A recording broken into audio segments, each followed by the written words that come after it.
Today we've got a great revenge story against somebody that followed someone's wife home. We'll get into that in a bit, but first, rude buyer threatens me with a chargeback, then loses both the item and her payment. A woman bought a designer handbag from me online, then about a week later sends an extremely rude message claiming it has damages and smelled funny. She wanted her money back immediately and demanded I send it to her on Venmo. Against policy and massive red flag for fraud, or else she would file a chargeback. Threatening sellers with chargebacks is also against policy. Being as it was the weekend and her language was really abusive and gross, I decided not to interrupt my weekend and waited till Monday morning to respond, which is within the TOS. She was really aggressive and sent me more rude messages demanding I relent and pay her off site or else. I checked her feedback and at least one other seller reported that she also tried to coerce them into an off-site refund with a chargeback.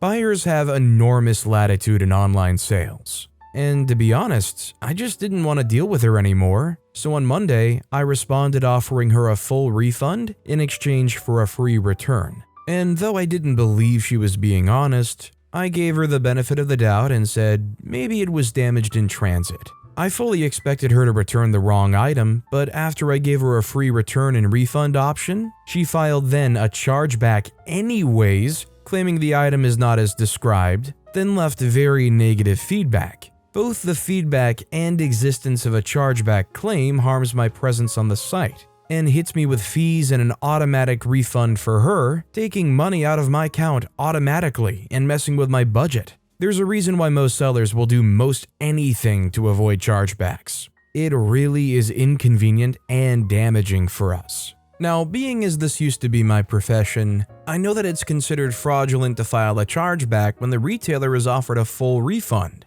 So naturally, I appealed the case and it was decided in my favor and her refund was reversed. I blocked her and moved along. Fast forward about 2 weeks and the original item shows up on my doorstep, returned, and without any of the damages that she complained about. Now, I realized in the situation, I have no legal obligation to refund her at all, but better still is that when I went to the seller dashboard to try, I don't even have the option to refund her because the case she opened was closed and decided in my favor. I still felt a little funny about relisting, so I emailed the site for more direction. Apparently, when you file a chargeback, you're forfeiting your right to seek a refund directly from the retailer in favor of seeking a refund from your financial institution. She had apparently messaged the site and modified my feedback to demand a refund after the chargeback failed and sent them the tracking number of the item she ultimately returned, saying that since she had a tracking number, they had to refund her. But a failed chargeback is final in this case, and because her behavior was deemed fraudulent, the website itself is not able/willing to refund her anymore either. The only way I could give her her money back was if I unblocked her, exchanged info, and sent the refund on Venmo or PayPal, which are linked to my personal email and phone number. Given how rude she had been, I have no interest in opening up any unmediated communication, and I'm certainly not going to give her my personal contacts of any kind. So by following through on her coercive threat to file a chargeback against me, she managed to lose both the item and her money. A chargeback is not the silver bullet people often think it is. If she'd been even reasonably polite, I'd have had no issue communicating with her directly to give her money back, even if she had filed the chargeback. Now, I'm not gonna lie, in situations where I've bought something off of, let's say, eBay in a situation like this, and the item got to me like ruined or not working as described, I tend to just jump straight to opening a case, although they definitely encourage trying to work it out with the seller beforehand. I could understand being guarded and trying to watch out for yourself, but she just went to the next level and tried a chargeback, which is a terrible idea. Also, hi, I'm Steven, and if you enjoy these awesome stories of revenge, why not hit those like and subscribe buttons down below? That said, our next story is a lovely gift for the guy hitting on my partner. So me and my girlfriend are living above a car repair shop. My girlfriend for a while used to take her car there. I always greet the guy wholeheartedly when I see him, as I do with all my neighbors. We even bought him a plant to thank him for receiving our packages a couple of times. This guy's been making some questionable remarks about my girlfriend, which she's ignored, But today, he actually sent her a flirty text, which is really upsetting considering he has her number for business reasons. We're really independent in our relationship, but both me and my girlfriend agreed that the saddest thing is how nice I've been to him. I asked her if she was okay with me handling it, and she said yes, knowing full well I'm a nice guy that would never do anything to harm a person that should have known better but is just another average Joe. So I went to our fridge, I got a nice apple, I cleaned it just as well as I would have if it was me eating it. I put it in a Ziploc bag, sealed it tightly, went downstairs and barged into his shop. I told him that I feel bad for never getting him anything for being such a nice neighbor. So when I received this great batch of apples, I figured I should get him one. I assured him repeatedly that the apple was clean and ready to eat, and I urged him to eat it as soon as possible, not to waste the beautiful vitamins. His eyes went wide and he took the bag reluctantly. I bid my farewells to him as warmly as I always do, with an extra touch of psychopath, and I left his store. I love the idea of this. There's no actual revenge necessarily, it's just putting it in their minds that there's some revenge being had. Like being so transparent about it while not actually doing anything. Our next story is, my boyfriend's neighbor was a jerk, so I screwed with him as much as possible using only his address. Backstory, my boyfriend, 30-year-old male, has interacted with his neighbor, 30-year-old male, exactly once in 3 years that he's lived in his apartment complex. For some godforsaken reason, literally on the night I was helping him pack up to move the next morning, this neighbor knocks on the door and asks why we always slam the door. To preface, I actually totally sympathize. If you let this door close by just letting go of the handle without pushing it at all, the door does shut pretty heavily. So I can see how that would be irritating if the door isn't carefully closed every time, even though nobody is slamming it. My boyfriend said sorry, it just shuts like that. We're packing and didn't have a hand to close it. But I'm moving out in the morning, so you won't have to worry about it anymore, unless you want to take it up with the complex management to see if they can change how it closes. This was not a sufficient answer for the jerk neighbor. We're still not sure what his deal was. We think he was drunk, but he kept demanding an answer even after we reiterated that it was an accident, and that we were leaving in the morning for forever, so there wasn't anything else we could do at that point. Eventually, we had to just shut the door on him as he escalated to screaming insults at us, calling my boyfriend a cat for not wanting to fight him. He proceeded to try and beat down the door. Not an exaggeration. He was hitting it and kicking it so hard I thought he would succeed, occasionally going inside his apartment to bang and kick on the walls there too. He also tried to knock on the door and cover the peephole to trick us into opening the door. I was honestly scared to leave at that point. After over an hour of this, we called building security. It's a huge complex, who apparently found him sitting in front of my boyfriend's door when they finally got there. He kept at it after they left for a while. When he finally gave up after over 2 hours, he stole my partner's doormat on his way back inside. Why this man never once in 3 years spoke one word to my boyfriend or his roommate about the door noise? If it was bothering him, I have no idea. But after his psychotic behavior, I had no sympathy left for him. TLDR, he was a jerk. Petty revenge. Armed with only one piece of information about this guy, his address, I managed to track down his name. I signed him up for every free snail mail subscription I could find, including as many adult content magazines as possible. I sent him hundreds of free government pamphlets about alcohol abuse, STDs, and forest fires. I sent him a load of recovery program brochures. I requested a visit from the Jehovah's Witnesses on his behalf. I anonymously sent him a trophy shaped like a giant you-know-what, inscribed with #1 you-know-what head. I refrained from setting a glitter bomb only because I want him to keep opening his mail, just in case I can think of anything else to do.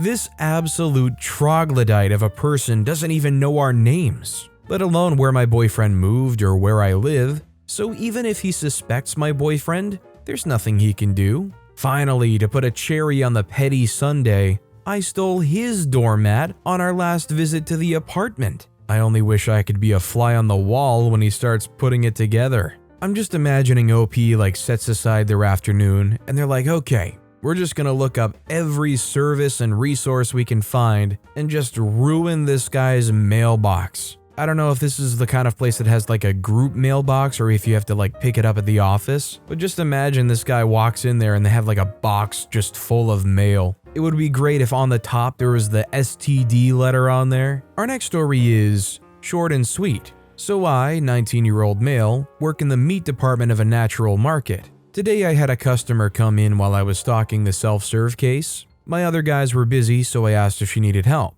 She said, "No, I need a professional opinion," in a rude tone. I just kinda shrugged and let it go and called another guy over. A few minutes later, she came over and asked if I knew where the pasta sauce was. I said, "No ma'am, I work in the meat department, not grocery." The look she had on her face, I'm not sure if I can physically describe it, but it was pure bliss for me. If I were OP and I wasn't afraid of getting in any kind of trouble, I would say, "Oh, I work in the meat department. If you want a professional opinion, it's gonna cost you because my professional consulting, some top-notch stuff." Our next story is, someday my boss will stop screwing with me because she always ends up way more screwed than me. I fell down my stairs Thursday morning, less than 2 hours before I was to be at work. I work at my local gas station making pizzas and other food items. I couldn't find my own replacement, so I went to work. I bruised my ribs quite badly. I was 9 minutes late clocking in, and I told my boss right away what happened and I was moving kinda slow. Friday, I clocked in 6 minutes late because the registers were being used and I couldn't clock in right away. I told them I have to leave for a doctor's appointment after 4 hours, as it's the only time I can be seen before the weekend, which I also work. Thanks to the medication the doctor gave me, I fell asleep after sending kids to school and woke up 5 minutes before I was supposed to be at work. I immediately messaged both the manager and the kitchen person in duty for the next hour that I was running late and will be there before she leaves at 11, which I was. Monday, I get written up for being late and leaving early. Now, the doctor didn't just give me medication, he wanted to give me a work release for the weekend, as well as Monday and today, our truck day. But I told him no because I didn't want to screw my teammates and my boss over because it's Mother's Day weekend. And I'm a mother. I could have gotten it off. So today, after I get off my 2-hour early morning shift of putting frozen crap away with still bruised, painful ribs, I go to the doctor again and say, "I guess I should have taken your note, doc. I got written up for being late the days of my known injury. Sure would be nice to have an even longer note now. Say till next Monday, maybe?" That's how I got a week off work. And the best part is this is my exact message. "Hey boss, as you know, I fell down my steps on Thursday, May 11th. When I went to the doctor on Friday, May 12th, he tried to give me a doctor's note off work. But I told him if he gave me one, I wouldn't turn it in because I wasn't leaving my team high and dry. And that would screw my boss over, being Mother's Day weekend and all. Well, when I went back to him today, I told him I should have taken that note because I got written up for my tardiness due to my injury. He told me I'm not healing very fast due to working, so if I didn't take this one, he was bringing it to you himself. I wanted to give it to you ASAP as I'm not getting back to town for a while. I'll bring the physical copy in when I get back home. This is the 3rd time they've tried to screw with me, and I maliciously complianced or just petty revenged their butts way deeper into the dirt than they knocked my butt into. I wonder when they'll learn to just leave me be and let me work. The quick and easy thing most people would probably jump to and say is, find another job, get out of there. Unfortunately, OP said in the comments, it's pretty much like one of the only jobs in their location. They live kind of far away from a lot of things. Sucks, but you're in a situation where you just can't be too choosy. Our next story is Hanky code. My first office job out of college was working as a visual merchandiser / graphic designer at a big iconic store in downtown New York City. Don't want to say it's an iconic store any New Yorker would recognize. It was such a fun job. I loved everything about it except my terrible salary and my supremely jerky young boss. He was the worst. He was young, tried so hard to be cool, a total poser, wearing band t-shirts of bands he didn't listen to but thought were cool, wore glasses without prescription, pretended to know everything about fine whiskey, incorrectly correcting people's pronunciation, saying GIF instead of GIF, always mentioning the trendy barber/hair salon he would go to get a haircut. This was 2014, and he was a jerk. He got a pair of Google glasses and wore them constantly for a while. He also always had a red paisley hanky folded neatly into a triangle, hanging out the back pocket of his jeans. Clearly, he didn't know what the hanky code was, the signal gay guys used in the 1970s to 80s to signal what they were into. Hanky in left pocket meant you were a top, right pocket you're a bottom. Color of hanky communicates what act you're into. He just thought it looked cool. He went around like this for more than a year, totally oblivious, and I never told him about the hanky code. I'm a good illustrator. I did many graphics for the website and email campaigns, in-store signs, and window displays using my own illustrations. On my last day, I made a little card for him and left it in his desk drawer for him to find later.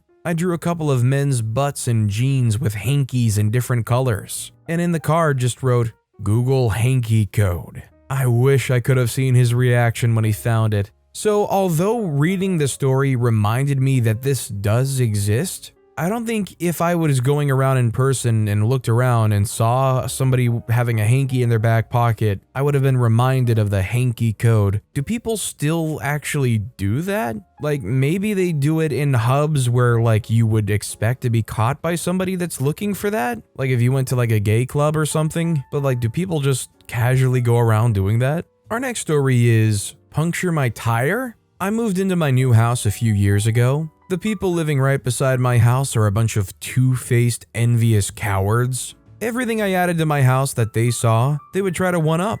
Garden, lighting, gazebo, even my washer and dryer. Every time I got something new, they'd get something similar the very next week. Well, I got a bit of extra income last year and bought myself my dream car. It was expensive, but worth it. The neighbors couldn't match it. Instead, they punctured one of its tires. How do I know? I overheard them talking about it, so I checked my CCTV footage. One of them crawled under the gate of my property and nail-gunned one of my car's tires. I saved the footage, but blood went to my head. I decided to get back at them. They have a dirt road for a driveway, and they own a food catering business. I soaked a bunch of nails in Coca-Cola and then brake fluid to make them rust in a short time, scattered them all over their driveway, and watched as their delivery vehicles go up and down the road. All their vehicles' tires were punctured by multiple nails per tire, and their business was interrupted. At the same time, I reported them to the cops with the footage I saved.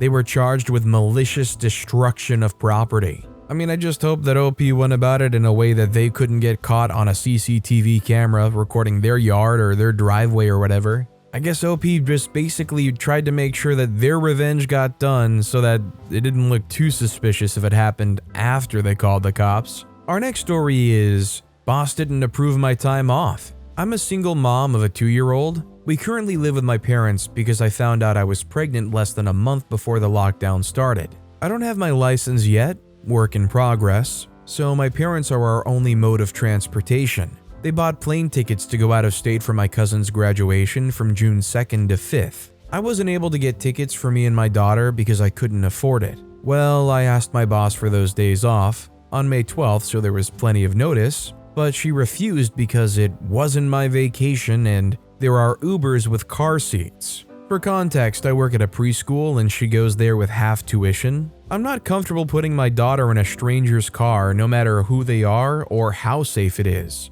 My boss told me if I didn't set up transportation, then I would be written up for a no-call, no-show. Cue petty revenge. I told my parents how upset I was about this because I couldn't find a single solution that would appease my boss without sacrificing my boundaries and potentially putting my daughter in danger. So they bought us plane tickets on the condition that I pay them back with a little from each paycheck. I can't wait to tell my boss and show her the flight confirmation when she comes back to work tomorrow. Apparently OP added an update, and apparently the boss just told OP to enjoy the trip.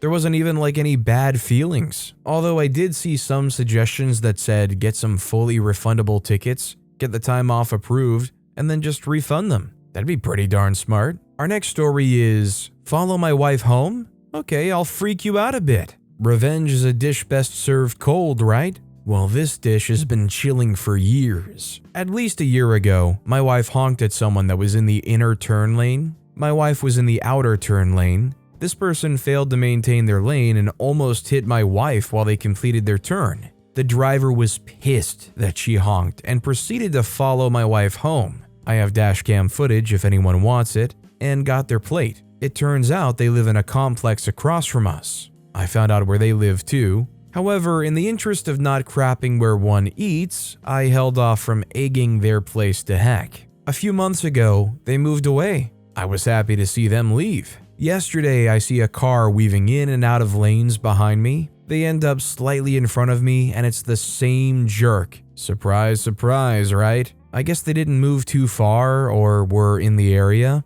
I get behind them since I had a turn coming up. I gestured to my dash cam while I was behind them and shook my finger at them. I wanted to mess with them a bit. When they had to turn, I decided I could take a slightly different route to my destination. Jerk must have thought I was following them because they dived into the nearest driveway for an office complex. Were they going to work? Sure, maybe. However, it's a tech company's parking lot. I don't think most people that work there work on Sundays. It could just be a coincidence, but I'd like to think they panicked. Was this revenge? I'll let you guys be the judge of that. In a situation where you know somebody's following you, you definitely don't want to actually go back home. If anything, circle around for a while, and if that's not working, just go straight to like the nearest police station. Or someplace that's just super public and they're not going to be able to try anything. Shoot, go to the nearest hospital and walk into the emergency room entrance. Our next story is the time I made a condescending coworker question her sanity. Back in the fall of 2018, I scored a seasonal gig as a production assistant for a weeks-long art festival in the Midwest. I loved the other production assistants I worked with. We were a pretty motley crew in terms of age and interests, but somehow hit it off really well as a group. Even upper management was awesome, so we had a lot of fun together. Suffice to say, I loved my coworkers.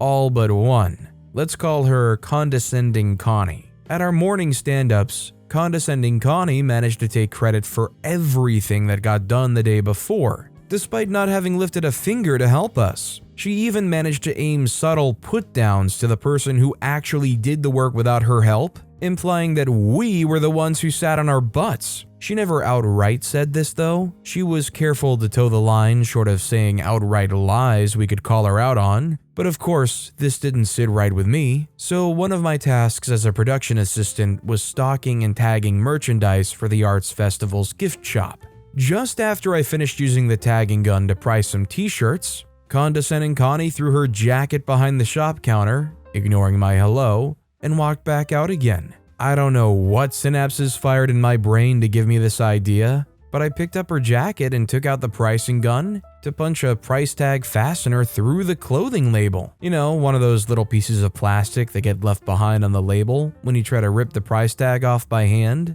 I don't know what I was thinking, but I gave her jacket away, a little happier knowing it might be a mildly irritating inconvenience. Wouldn't you know it, a few weeks later, I was again tasked with pricing new hats and shirts and such, and noticed that Condescending Connie had left her jacket behind. She had apparently removed the little plastic nib I left earlier, so I took the liberty of punching a new one in. This continued over the course of my seasonal job. Every 2 to 6 weeks or so, I would sporadically punch a little price tag fastener through the hats and scarves and jackets she left behind the counter. Because Condescending Connie had never actually seen anyone use the pricing gun, and because it's such a minor little thing to happen over the course of multiple articles of clothing over months of time, it never seemed to occur to her that someone was doing this behind her back. I'm pretty sure she legitimately questioned her sanity by the end, wondering if she could trust her clear-as-day memories of cutting the plastic tag piece away, only to find it intact days or weeks later. One afternoon in the lunchroom, I overheard Condescending Connie talking to someone on the phone and actually saying something to the effect of, "I think I'm losing my mind." That made me feel guilty enough that I decided to address her later and own up to my prank. But as soon as she ended the call, I heard her raise her voice with an elderly volunteer for setting some pamphlets down in the wrong area. So needless to say, I kept going. Even when she moved her jacket and bags and such to different hiding spots, I always found ways to smuggle in the price gun and punch in another tag fastener. I regret nothing. So initially reading the story, I thought OP was saying they're putting a price tag on her jacket, like they were just gonna sell it next to some t-shirts. Like hope somebody comes by and is like, oh, that's weird, okay, I'll buy that, before condescending Connie gets back. Our next story is Sears Home Warranty. I'll start by saying the business model appears to be one of denying functional service and ultimately wearing the customer down. I made the poor and expensive choice of purchasing the Sears Home Warranty. To my surprise, the dishwasher died and I had to use the warranty. My time is valuable. Time is also money for them. Took 2 weeks to set up an appointment. They delivered a valve to repair what they believed to be faulty. Then their appointment time was a whole 8-hour block. It sucks to use vacation time on something like this. 2, tech shows up with an hour's warning. Turns out corporate guessed wrong and sent the wrong part. 3, second 8-hour time block. They confirm 8 to 5. And then 30 seconds later say a tech is on the way at the time. I specifically said I would be out. Father-in-law to the rescue. 4, third 8-hour block for an appointment. We're now 5 weeks in. Tech again gives 30-minute warning specifically for the only time I was not available. Father-in-law to the rescue again. 5, part does not fit. I learned this by phone. I parked the tech in on my return. To his credit, he's on with management stating, we no longer make the parts, we need to replace it. He states I'll get a call in 1 to 2 days to set this up. After 30 minutes of dog walking and other house matters, oh crap, you need me to move my car, my bad. 6, it's been a week. No call back, no check, no correspondence, no dishwasher. Apparently there may be a choice between dishwasher or check. 7, I spent an hour with 2 different chat people who admitted they cannot help. They provide a number that has been redialed about precisely 34 times so far. FYI, this is the same number you need to call to cancel your automatic renewing warranty. 8, I think I'm going to start scheduling service calls and canceling when the tech arrives. They've taken 28 hours of my time and fixed nothing. Time is money. I think I'll pursue their time. And after 45 missed appointments, request a check. Avoid Sears, the brick and mortar went out of business for a reason. I think this is just more of an advertisement against giving your money to these warranty things. I think you always kind of get run through the mud in most situations. I mean, some programs and some companies are good with their warranties, but there are a lot of them like Sears where they're just going to run the clock out and try to make it as arduous as possible. This next story is double park and find out. I use a garage parking facility daily to go into the office. We have limited spots available on certain floors in the garage, unassigned. Now, I'm not someone that has road rage or anything. Cut me off? No problem. Suspect you're in a rush. Little old person driving 20 below the speed limit? No sweat, we ain't going anywhere fast. But when space is already limited in tight stalls as it is and your back tire is over the line or you have fully DP2 stalls, well, bend over, cancel my meetings, I'm here to do you dirty. PG approach. For example, if you're only being a runt, making it nearly impossible for the average person to use the next stall, I have no problem squeezing in, assuming your driver's side is towards me. And by squeezing in, I mean leaving a 2-finger gap between our cars. See, my car's a piece of crap, bunch of dents, scratches, whatever, and I'll fully lay the seat down and crawl out the back if need be to box you. Rating 14+, but if you double parked, well, I have a special gift for you. Important to note here is that it's stinking hot all the time. Just so happens I carry duct tape in my car, and an old melty gummy roll of duct tape. And in these moments of fury, I reach for the duct tape, cut a long, thin strip, and peel back the weather stripping against the driver's side window of your car. Using a pencil, I poke in the duct tape and press it into the window. It's not something you'd notice when you get in immediately, only when you go to roll up and down the window. Eventually, when you finally peel off the duct tape, the hot, gummy, sticky adhesive will have gotten stuck to the weather stripping too. So every time you roll down your window and roll it back up, a sticky snail trail will be there, haunting you for being a double parked jerk.